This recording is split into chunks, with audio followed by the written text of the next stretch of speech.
Hi, I'm Hal Roberts. This is Bridge City News. Here's some of the top stories we've been following. Residents in Atlantic Canada are surveying the damage left behind by the post-tropical storm Fiona. We hear from Samaritan's Purse, who's helping out in PEI. Lethbridge MP Rachel Thomas discusses how the cost of living is forcing seniors in our province to choose between food and medication. And online outrage as a video surfaced of a senior who collapsed at a Lethbridge medical clinic who was allegedly left lying on the floor. We hear from the man who recorded the incident. Your nation, your province, your southern Alberta. From the heart of Lethbridge, it's Bridge City News with Hal Roberts. Thanks so much for joining us. Prime Minister Justin Trudeau is visiting the Atlantic provinces, meeting with residents who were most affected by the post-tropical storm Fiona. Trudeau is getting an in-person look at the extensive damage suffered along the East Coast. Speaking from Prince Edward Island, he says his government is there for Canadians. I was glad to meet with the Premier this morning to talk about the challenges in person, although we've been talking over the past number of days.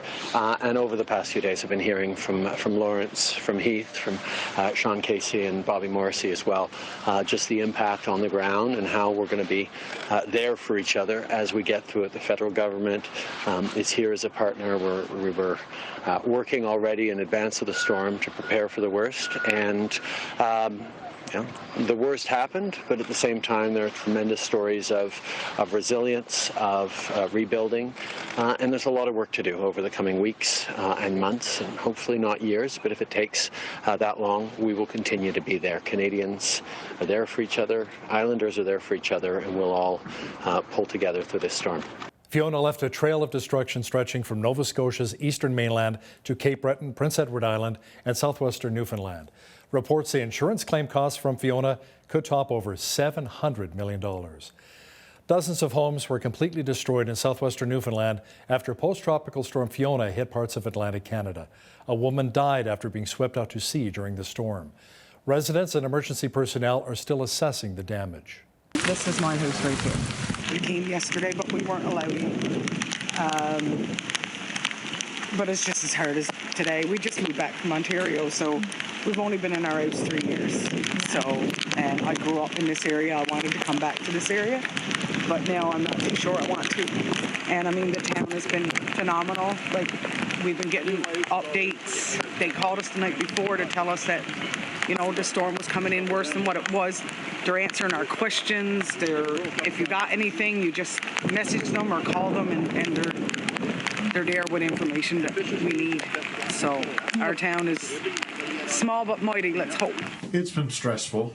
It's been a roller coaster, I guess the best way to describe it, a roller coaster of emotions. There are a lot of emotions going on.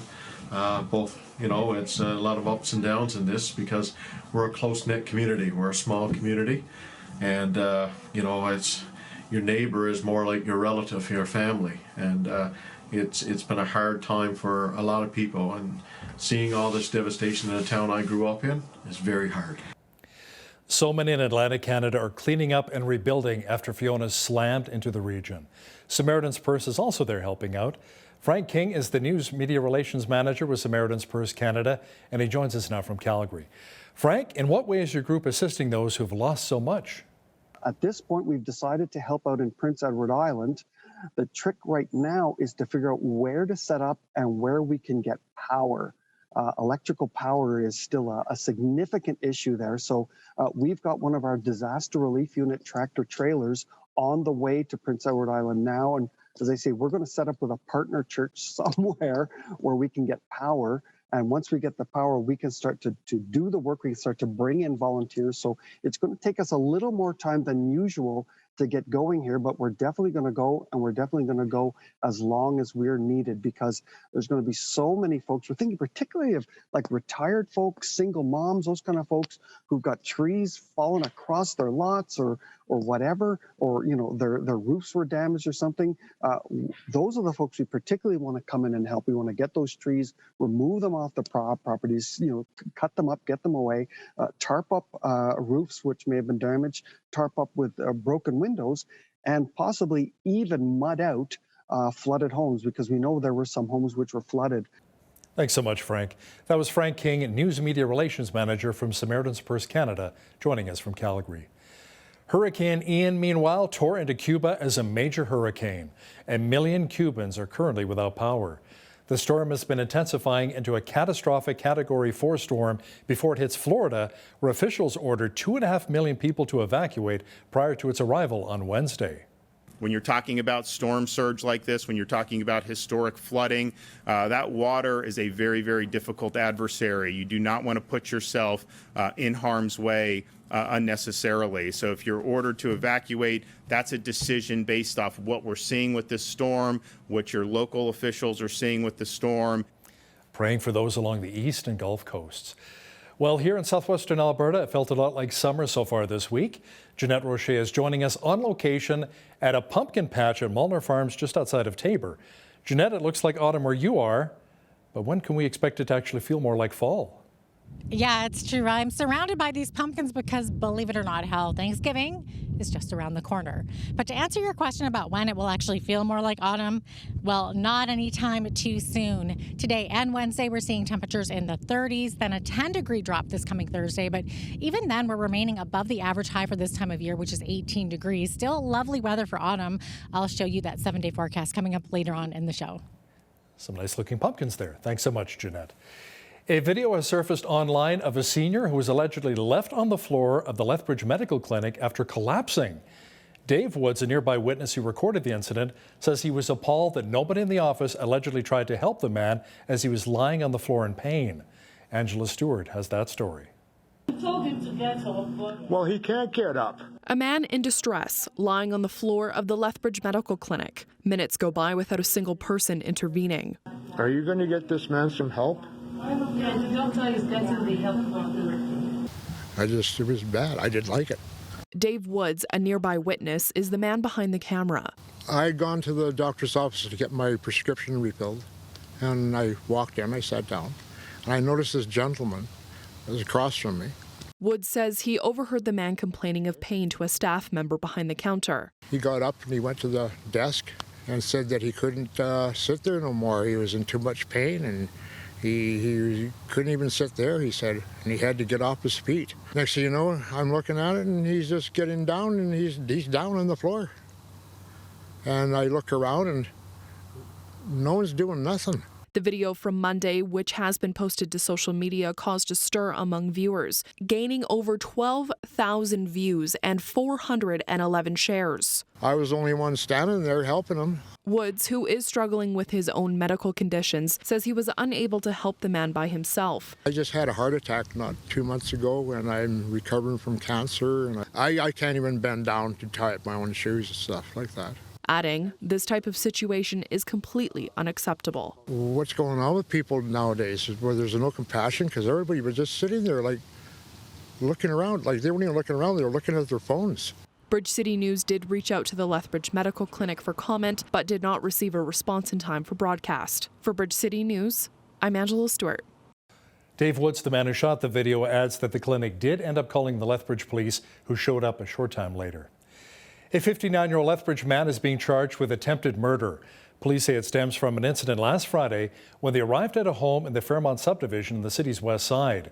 They found a man and a 59-year-old woman both suffering from stab wounds who were both taken to hospital. The man has since been released, but the woman remains in hospital in stable condition. Police say the man assaulted the woman and his injuries were self-inflicted. The name of the man cannot be released in order to protect the identity of the woman. The 59-year-old Lethbridge man will appear in court on Friday. The city of Lethbridge is looking at a potential solution for the homeless in our city who will live in tent encampments in the downtown core. Officials are investigating what's required to develop a potential interim sober shelter at the former Civic Hurling Center. Many came out to an open house at City Hall to offer feedback on what can be done to make the project successful. A number of locals came to the two events, which were held on September 24th and the 26th, voicing their concerns.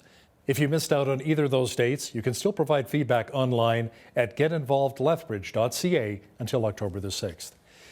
In preparation for Flair Airlines flying into YQL, construction has picked up once again at the Lethbridge Airport.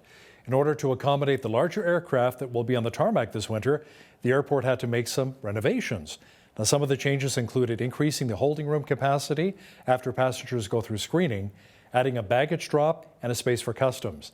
Airport manager Cameron Prince says construction has been going well so far.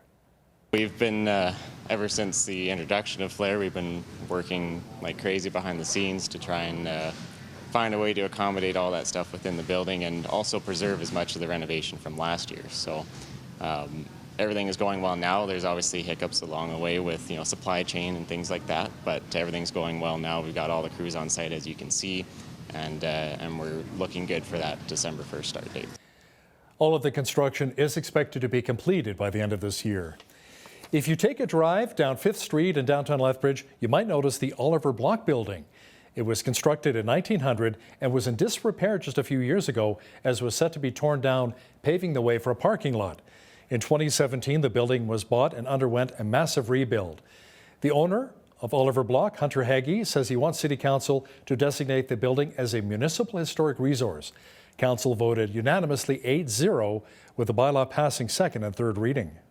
Historic Places Advisory Committee have researched and evaluated the property and passed the motion to recommend to City Council. That was brought to the City Council to initiate the designation process with a notice of intent to designate. There has to be a 60-day waiting period under the Historical Resources Act that has passed, and this is why we're here today to grant this bylaw.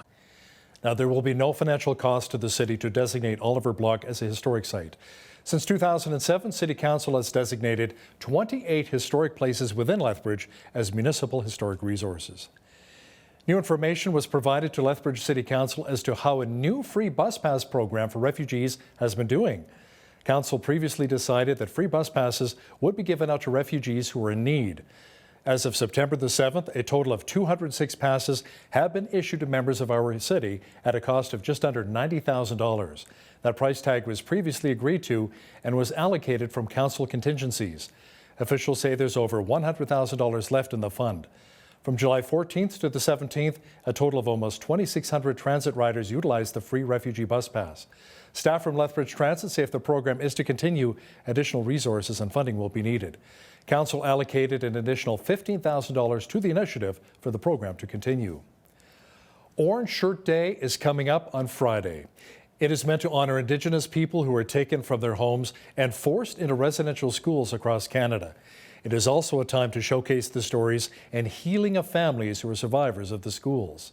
Staff from the Lethbridge Public Library say the day stems from a residential school survivor named Phyllis Webstad. She shared her story on how when she went to residential school, she wore an orange shirt that her grandmother bought her, and that was taken away from her, and she had to wear a uniform. That orange shirt meant a lot to her. And so in memory and in honor of that, it became a day and a way to honor what happened to her. It's all across Canada now. Everybody's wearing the orange shirt on that day. This is just one of a number of events taking place in Lethbridge as we lead up to National Day for Truth and Reconciliation on Friday. While Canada prepares to honor the second annual National Day for Truth and Reconciliation, many provinces have not followed Ottawa's move to make it a statutory holiday.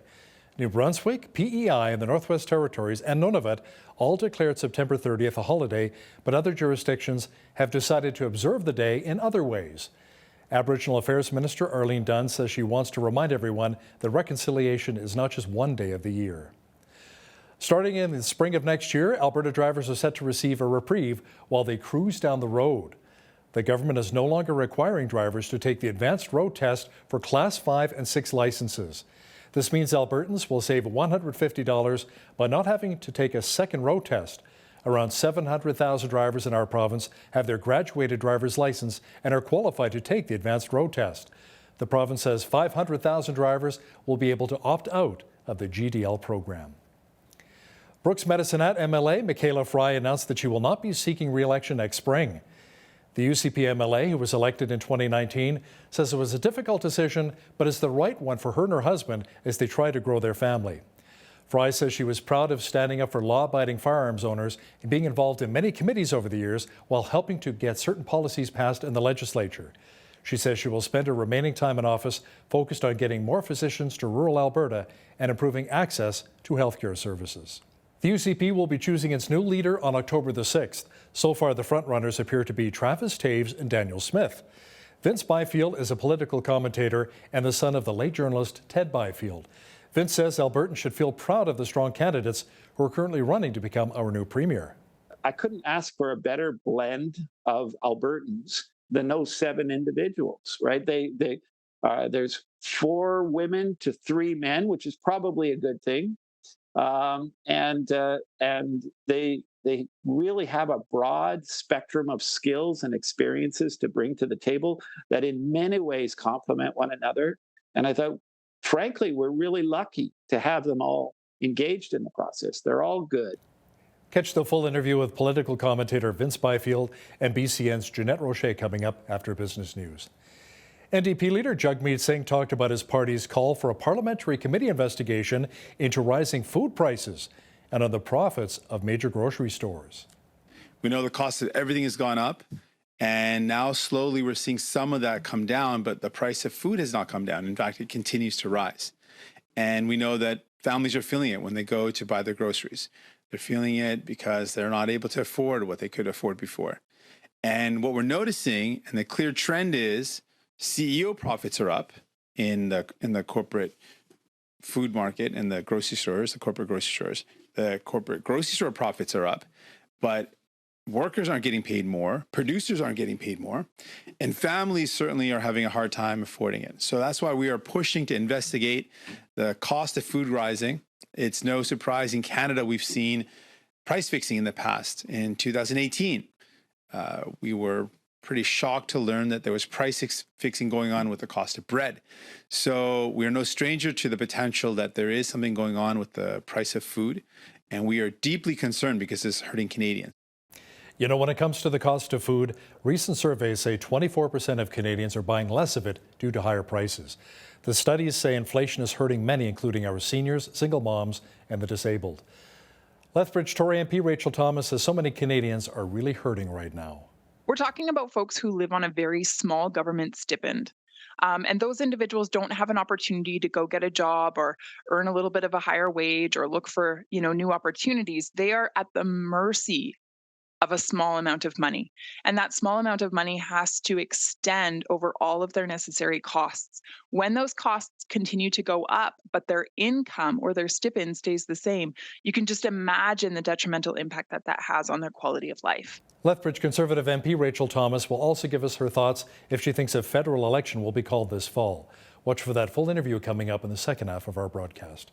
Well, we enjoyed lots of sunshine and warm temperatures again today in Lethbridge, but a cooling trend is on the way. A full look at the weather picture is coming up.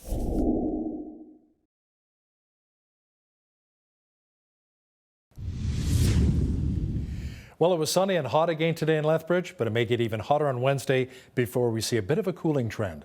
Jeanette Rocher joins us with all of the weather details once again from Mullner Farms just outside of Taber. Jeanette, we're blowing our average highs for this time of year way out of the water. We totally are, Hal, and you know what? Wednesday, we're expecting a high of 31, and the record on that day was 30, so we could actually see a record-breaking day on Wednesday. That record was set back 55 years ago in 1967, so it's about time it gets broken, I would say. Now, on Thursday, we'll see a 10-degree drop in temperature with mainly cloudy skies, but still 21 the high. Same thing for Friday with a high of 21, high of 23 and sunshine on Saturday, which, by the way, is the 1st of October. That 23-degree temperature sticking around into Sunday, and Monday closes out the 7-day forecast with 22 degrees, still well above the average high for this time of year, which is 18 degrees, average low 3. The record temperature on this day was set back in 1967. It was 32 degrees. Record low was -5. 5 years later in 1972. The sun rose this morning at 7:25 a.m. Sunset at 7:20 p.m., giving us 11 hours and 55 minutes of daylight, just under the 12-hour mark. Looking to the national forecast, over in Victoria, 70% chance of showers late in the morning, fog patches near the water in the afternoon, high of 17. Vancouver, 18 is the high with 70% chance of showers near noon. Edmonton, sunny and a beautiful 29 degrees. 28 is the high in Calgary with sunshine and a mix of cloud in the afternoon. In the rest of the prairies, sunny and 29 in both Saskatoon and Regina with a 20k wind in Regina. And Winnipeg, 18 and sunshine with increasing clouds near noon. Winds from the south at 30, gusting to 50 kilometers per hour in the morning. In the central part of the country, risk of a thunderstorm this evening in Toronto, but tomorrow mainly cloudy skies with a high of 14 and winds gusting to 40k. Ottawa will see a 60% chance of showers early in the morning with winds 20 to 40k and also a high of 14 degrees. And a 17-degree high is expected in Montreal with mainly cloudy skies. Atlantic Canada still recovering from the effects of Fiona. A 30% chance of showers is expected in Fredericton and a high of 21. Halifax still dealing with more rain tonight, but a mix of sun and cloud tomorrow with winds gusting to 40k and a high of 21 degrees. Charlottetown, sunshine and also a high of 21. And 5 to 10 millimeters of rain is expected tomorrow in St. John's, Newfoundland with up to 60k winds. And that is your weather forecast from the pumpkin patch at Molnar Farms outside of Taber, Alberta. Commercial flights were expected to resume today at J.A. Douglas McCurdy Airport in Sydney, Nova Scotia. Air travel is slowly returning to normal in Atlantic Canada after shutting down when post-tropical storm Fiona hit last weekend. WestJet resumed flights to and from Charlottetown PEI and Deer Lake Regional Airport in Newfoundland. Airlines are still asking passengers to confirm the status of their flight before leaving for the airport and to leave time to park, check in, and go through security. A new survey says Canadian employers are forecasting a 4.2% increase next year in the national average base salary. The consulting firm Eckler says the highest increases are expected in British Columbia, Ontario, and Quebec. The Yukon, Nunavut, and PEI are projected to see the lowest. The largest average salary increases are expected in the technology sector at 5.4%, while the smallest are expected in healthcare, education, agriculture, and the hospitality sectors. Eckler says employers are trying to balance inflationary pressures, surging interest rates, and recession risks in a tight labor market. Now, here's a look at today's markets. The TSX was down 19 points on the day to finish at 18,307. The Dow was down 125 points to 29,134. The S&P 500 was down 7 points on the day to 3647. And the Nasdaq was up 26 points to 10,829. West Texas Intermediate Oil was up $1.79 to $78.50 US per barrel. Natural gas was down 25 cents to $6.65 US. Gold was up 12 cents to $16.29.02 US an ounce. And silver was even on the day at $18.39 US an ounce. Feed wheat is at $11.97 per bushel. Barley's at $9.03. Canola's at $18.80, and corn is at $12.19 per bushel. Live cattle were up 10 cents to $143.58.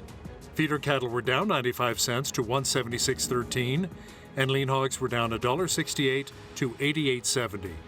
The Canadian dollar was down slightly over the past 24 hours to $72.84 US.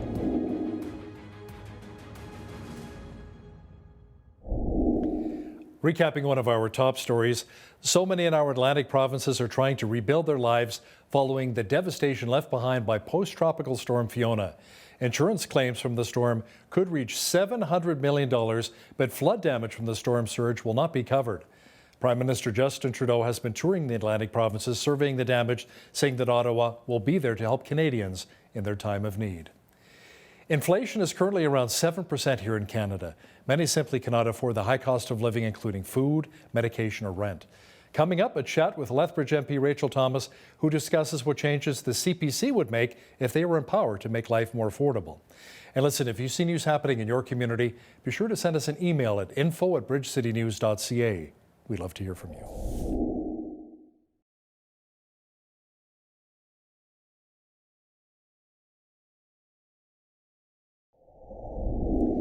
When you watch Bridge City News, you may oftentimes see the Conservatives hammering away at the Liberals about inflation and the high cost of living here in Canada right now.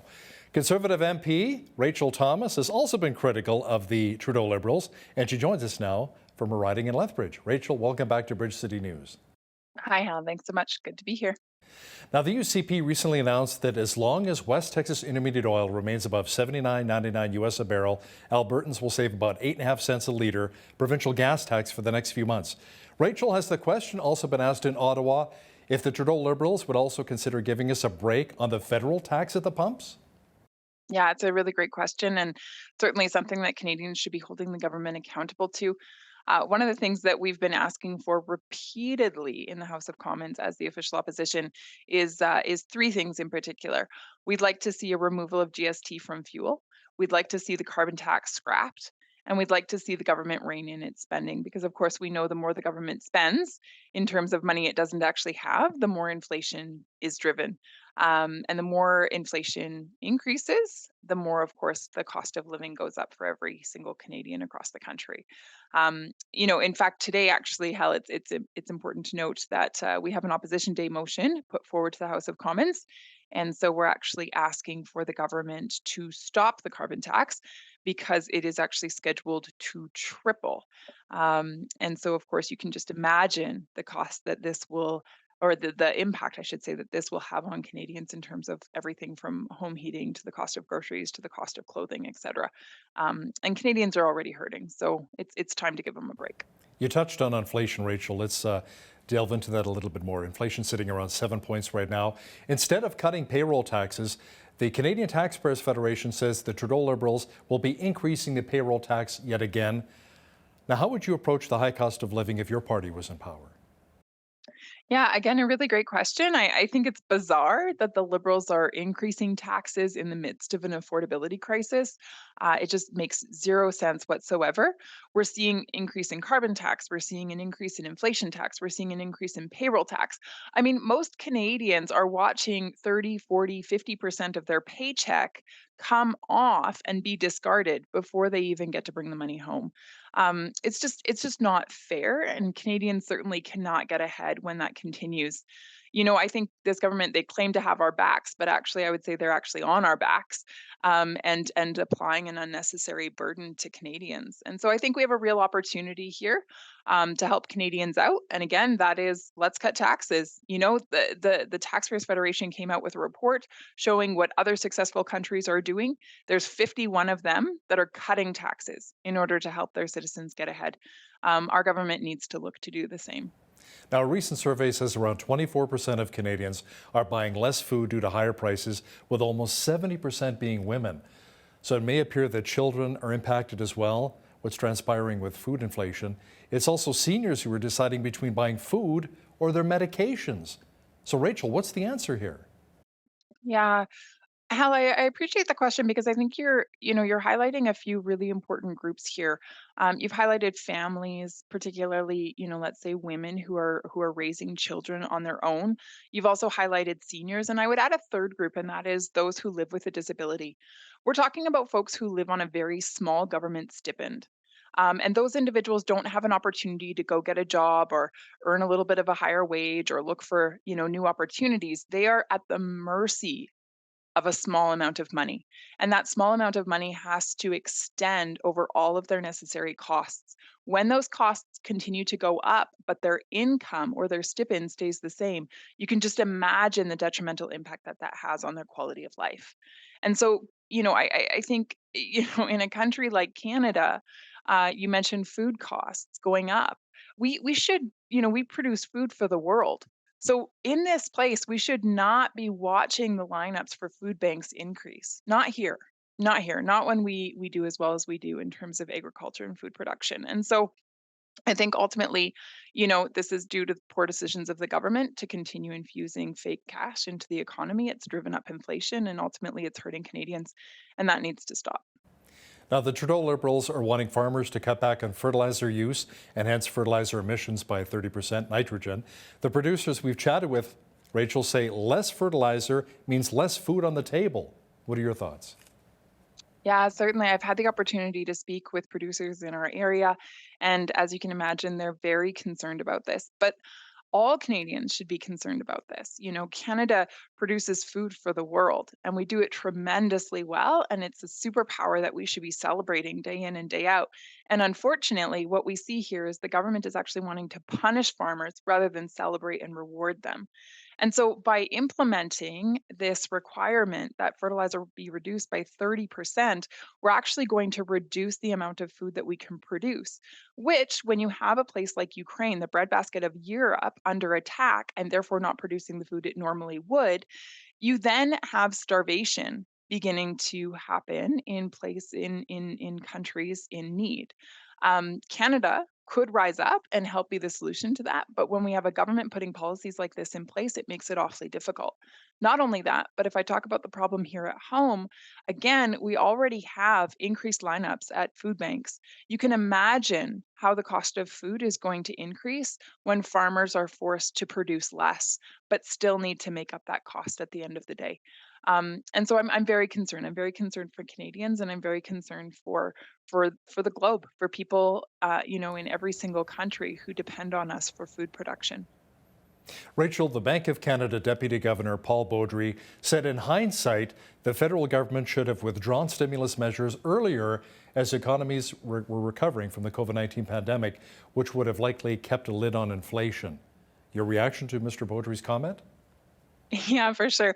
It's interesting because our current leader, Mr. Pierre Poilievre, he's been saying this for years.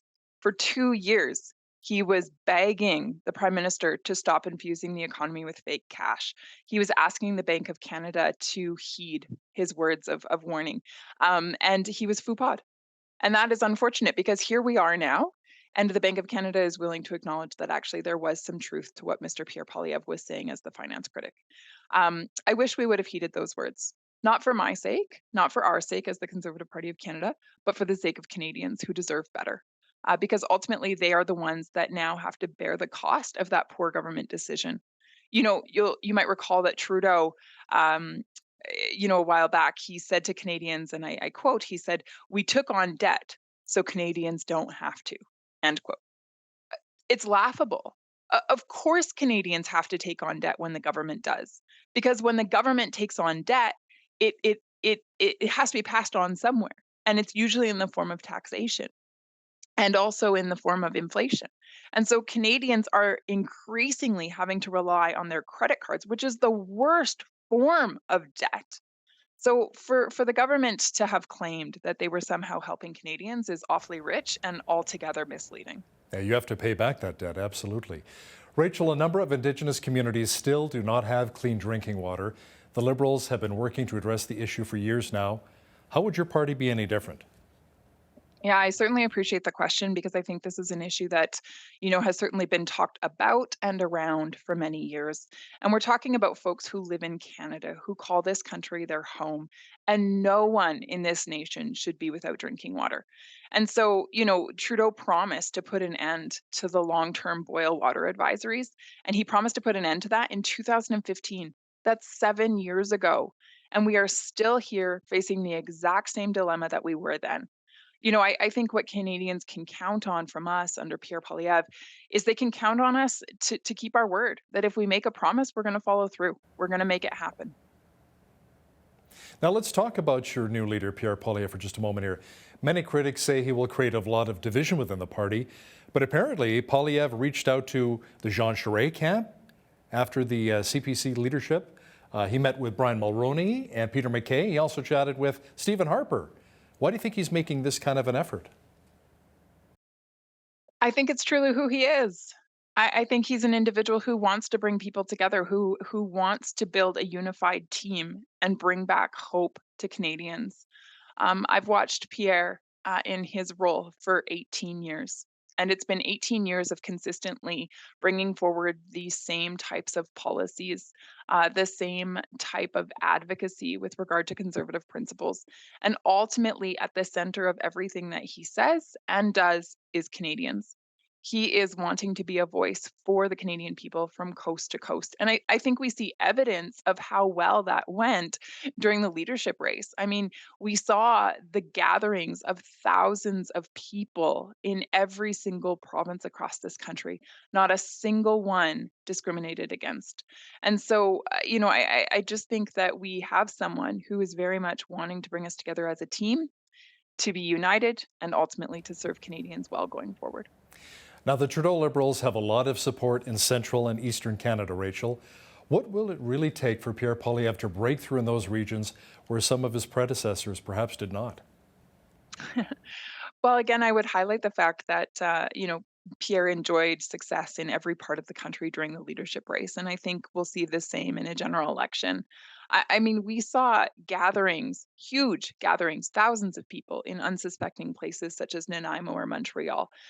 We saw large gatherings in Atlantic Canada. We saw large gatherings in the GTA, the Greater Toronto region. We saw large gatherings in the Vancouver region. I think Canadians are excited about the hope. They're excited about the optimism. They're excited about the energy that Pierre brings forward. And I think ultimately, as a Conservative team, we're excited to get behind him as our leader and to advocate on behalf of Canadians and what matters most to them. And I think what we're seeing more and more of is the fact that what matters most is that Canadians want to take back control of their lives. They want to know that they have a vibrant future to look forward to. And that's what's on offer with a Conservative government. So what are the rumblings on the Hill right now? Could we potentially see an election this fall? According to Brian Lilly, who is one of our regular contributors here, he's thinking maybe in November. What are you hearing? And is your party ready for it? Well, hell, of course, there's going to be various rumblings. I'm of the opinion that we are likely not going into a fall election. I could possibly see a spring election, but regardless of when it's held, I would say that as Conservatives, we are putting together a fantastic team, and we are ready to go. And so, when that time comes, our number one goal will be to put forward policy that serves Canadians well and to be a solid voice for them in this country. What are your thoughts, Rachel? I want to talk with you a bit about people who are calling Pierre Poilievre a racist, a white supremacist, and yet he's married to a Latina, Anna. So, I mean, how do you fight back with that when you hear so many people slamming and attacking the character of your leader? Hal, that's a really hard one. I think you're asking this question at a very important time. There's been um, some very inappropriate comments made toward Pierre Poilievre and his wife Anna, um, and I can only imagine the pain that has been incurred by both Anna and Pierre because of those inappropriate remarks, grotesque remarks, actually. And I think what's been so disappointing is actually that those on the political left have come to defend those disgusting comments rather than call them out, which I find ironic and altogether hypocritical. Pierre is married to a Latino woman. And I think sure there's some proof in that he is not the white supremacist or racist that some would like to make him out to be. But I think further to that, look at his record. Not once do you have evidence of an inappropriate comment coming from his mouth or an inappropriate post with regard to anyone from, an ethnic minority background or a different cultural background or a different religious background, et cetera. We're looking at someone who has always advocated for the well-being of Canadians as a whole. Okay, let's bring things a little closer to home right now and discuss some of the issues right here in Lethbridge. How can you, as our MP, really help when it comes to tackling some of the crime and homeless issues? Explain perhaps how you're working with the city and the province to help some of our most vulnerable. For sure. And I appreciate the question because, of course, this issue is top of mind for so many in the community of Lethbridge. And, to answer the question directly, I sit on something called an intergovernmental health roundtable, which is a combination of municipal government, provincial government, me as the federal representative, and then, of course, Indigenous representation as well. Um, and these are the questions that we're asking: is how do we respond to homelessness in our community? How do we respond to addiction in our community? How do we respond to crime in our community in a way that lifts up the human without demonizing them? And I think that's a challenge. But ultimately, at the end of the day, I think, we have to look at government policy for sure. When affordability becomes more of a challenge, we see an increase in homelessness. We know that there's a direct correlation. So, for example, in my office, I had one individual come in the other day, and she was telling me that unfortunately she had to let go of her house because she wasn't able to afford her rent, and she is now living out of her car. She is now among the homeless population in Lethbridge. It didn't have to be that way. She landed there because she can't afford life. The reason she can't afford life is largely because of federal policies. I think on the side of homelessness as well, we also have to consider addiction. And when it comes to addiction, our approach should be dignified. It should place value, worth, dignity in the person. And I think the way that we do that is through programs that focus on detox and rehabilitation, which I'm proud of the provincial government for its emphasis on that. Lethbridge MP Rachel Thomas, thanks so much for your time today. Thank you so much for having me, Hal.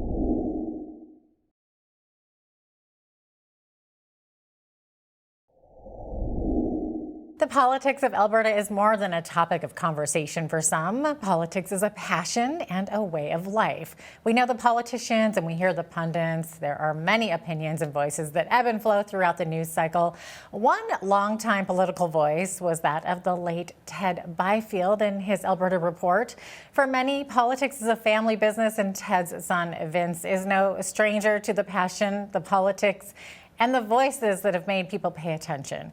Vince Byfield joins me now. Vince, welcome to Bridge City News. So great to have you on. Thank you, Jeanette. It's good to be here. Awesome. Okay, so before we get into the UCP leadership conversations, can you maybe take us back to what it was like growing up and having the stories and history of Alberta politics in your home through your parents' work? Oh, well, how many hours do you have? There are so many stories because it was such, my dad went through sort of three major phases in his life. There was and I'm not even including his conversion to Christianity, but first he started 3 boarding schools for boys, starting north of Winnipeg. That's where I was born. I was born on a Métis lot at an old Indian hospital, delivered by my father. Anyway, it was, and then so he did the schools. Those schools became quite famous because they would take 12-year-old boys and teach them how to paddle 1,000 miles on canoes, 14-hour days. Doing a thing called the 55 and 5, 55 minutes paddling, 5-minute break. It would definitely built character, right? And so then he did that in 2 years. They traveled from the center of Canada to the Pacific Ocean, to the Atlantic Ocean, to the Gulf of the Caribbean, and also up to the Arctic Ocean, right? They were just astonishing what they were able to accomplish, and it became very famous for that. And then he went back into the news business, and that's mainly my memories, because I was there when the first issue of St. John's Edmonton Report was coming off the press. I was at the ripe old age of 8 doing cleanup, and so yes, I followed the whole period of Alberta Report up until the early 2000s when we finally closed her down. But so many stories come out of there. It's really hard to go through them all. There is a new book. I'm not meaning to plug it, but Dad's new book has just come out, and it taps into quite a lot of the best stories. The time when the Gurmesians beat him up, that's in there. The time when he basically, magazines very much live and die by the Canadian Postal Service here. And so when they were having these really long strikes, Dad sort of said, F you in his own way, created his own postal service, which was entirely illegal. This was around the time when Pierre Elliott Trudeau had given his famous finger to Western Canada. So Dad had created this stamp, and because it was illegal to have a postal service, even when they're not even doing their job, it said, this is not a postage stamp anywhere in the province for $1. And he hired a whole bunch of paper boys to do the deliveries. And behind the stamp were these red dots. And if you looked closely at the red dots, they were the index finger, all pointed at Ottawa. So there are so many stories from all of that. It sounds like there are a lot of experiences that still stay with you today. And like you said, how many hours do we have? So how did these political connections, your father obviously made many political connections, how did that impact the course of your life? Well, I was, there are a few Byfields. I'm number 5 on the list of 6. And so my older brothers they were the writers, and so everyone tries to find their niche in a family, and so I was the behind the scenes guy. I concentrated on production and later into sales and just general management. But as things happened, my older brother, my oldest brother, lost interest in it all. He's retired in Mexico. Link passed away. He was the prodigal son, right? He was the one that was supposed to be. He was the one who was elected senator, although never appointed. So he was supposed to be the front man, so to speak, for the family. And then when he died rather unexpectedly from cancer, then it sort of forced me into the limelight. And so I've become more involved of late, but I've always been sort of circling around in the background, meeting quite famous individuals, but not fully appreciating my own rich heritage, really. But nonetheless very involved, whether I wanted to be or not. Right? Yeah, so that really impacted the course of your life. Absolutely. So when you think back to some of the big names in Alberta political history, do you see similarities with leaders of today? Oh, absolutely. Like I can go way back now. The one that I see the most parallels right now is the premier that was our premier during the depth of the Great Depression, and that would be William Aberhart. So there's a lot of things that have been happening lately that are very, very similar. So, for example, our premier right now has brought up the fact that, so you may or may not know, or maybe your audience doesn't know, that recently our lieutenant governor was accused of being involved in the current UCP leadership race. And it's debatable whether she was involved or not. But nonetheless, that accusation was made. And then the premier, Mr. Kenney, said that this was not the first time that a lieutenant governor broke the traditional role of quote unquote neutrality. And he talked about William Aberhart and how William Aberhart was very much at odds with the lieutenant governor. But Premier Kenney didn't really give the whole story. So I'd like to share that with you now because it's very relevant. So the year is 1935. The budget for the entire province, for the provincial government, was a whole $18 million, which nowadays is a drop in the bucket. 6 million of that 18 million was interest on debt. So if you can imagine your own personal household, if you're making whatever 50,000 and having to know that whatever you have to do with the other portion, pay your own bills, 17,000 of it's already earmarked for debt. That's where William Aberhart was at. He wasn't responsible for that. He inherited it from the previous 6 premiers who had been real spendthrifts during a period when there really should have been money being put away. So during the roaring 20s, they were going into massive debt. And so he inherited, I think it was something like $180 million in debt. Right? So there's, but what's astonishing about Mr. Aberhart is even though he only was there for 8 years, he died in office in 1943. As far as I can tell, he never made the debt even more. So he wasn't declaring deficits in the middle of the worst depression our province has ever had. He wasn't declaring deficits. And what he did do is he helped right the ship so that when Ernest Manning takes over in 1943, Ernest Manning is well positioned to take our province and fly. And Ernest Manning's record is just simply amazing. He was our premier for 25 years, one premier, and he was elected 7 times. And and it should be pointed out, as far as I can tell, balanced the budget all 25 years.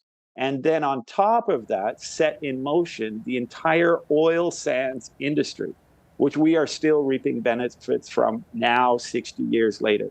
All of that from one I would argue, the best premier we've ever had by a country mile, Ernest Manning. But going back to the lieutenant governor for a moment, there's Bill Eberhart with this really caught between a rock and a hard place, a big rock and a big hard place. He has barely enough money to pay his staff. Right? It's been described by some as musical paychecks. It was that bad in terms of paying the staff and that. This is the sort of thing that you hear about in boom bust economies, and realize that at that point there was no oil industry. Right, the Leduc would not be discovered for about another 10 years. And on top of that, our primary industry, which would have been agriculture, so in other words, ranching and farming, primarily wheat, we were in a drought on top of the Depression. So that he was absolutely desperate. And so, yes, he introduced new measures. Yes, those new measures would be arguably unorthodox, shall we say. I don't want to get into the various things that he tried to do. He did create the Alberta Treasury Branch, by the way, at that time. And yes, he got into basically a disagreement with the lieutenant governor. By the way, the disagreement was so bad that he wasn't allowed to get rid of the governor general, but he was allowed to cut off the lights, cut off the gas for the government house, get rid of all the staff. So the governor general really was having a hard time staying in the government house because he was anyway, it was a very interesting time. Totally. And it's very similar to today. Yeah, I was going to say there's that ripple effect, and there's like a mirror there, and you're giving us a history lesson here. Vince, you have a steady following on social media. People like to hear what you have to say. So as you've been meeting with or attempting to meet with the UCP leadership candidates, what have you observed from them? Well, actually, I've now met with 4 of them. And I've got Rebecca this afternoon now, so that will be 5. Leila, I don't think there's been no action there. But my take so far has been, first of all, I want to just say they're all exceptional. They're all really good. And in a beautiful world, they would all work together. Mm-hmm. I paint this idea of one of the things about a ranked balloting system is I present the possibility, I'll grant it, that is very, very remote, but what if they all got exactly the same number of votes? Well, then nobody drops off, right? So the ranked ballot, essentially they all then become premier. And if you could imagine a world where we had 7 premiers, I had to say, although it's very unlikely, I think I couldn't ask for a better blend of Albertans than those 7 individuals, right? There's 4 women to 3 men, which is probably a good thing, and they really have a broad spectrum of skills and experiences to bring to the table that in many ways complement one another. And I thought, frankly, we're really lucky to have them all engaged in the process. They're all good. The problem is pride kicks in, and they all want to be top dog, and so. There's essentially the 2 camps. There's the Freedom camp, that would be Danielle Smith and Todd Loewen, and there's the quote unquote Kenny camp, the people who were still in his cabinet, Travis Toews, Jean Shawnee, Leila here, and Rebecca Schultz. And then there's that middle person, Brian, who we're never sure, is he going to be flipping over to the Kenny crowd, or is he going to try and appeal to the Freedom crowd? Sometimes he says one thing to one, sometimes to the other. So I'm gathering he's trying to create a centrist position. I think they're all very good, quite frankly. I think we would be well served with it if any of them became leader. That's really kind of you to say. This close to the election date, is there one candidate that you feel is better suited for the leadership position? For me, it's down to Todd Loewen or Danielle Smith. For me, the other one that I think is a really serious candidate is Travis himself. But the problem I have with Travis is that he played a pivotal role in what went down in terms of the lockdown. He is the senior ranking rural cabinet minister and MLA in the caucus.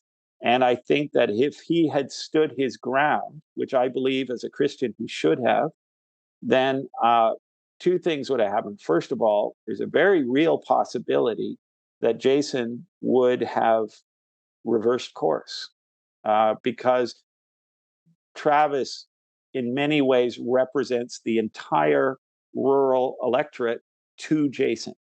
So when Travis says, I will back you, Jason may very well have interpreted that to mean all of rural Alberta backs me.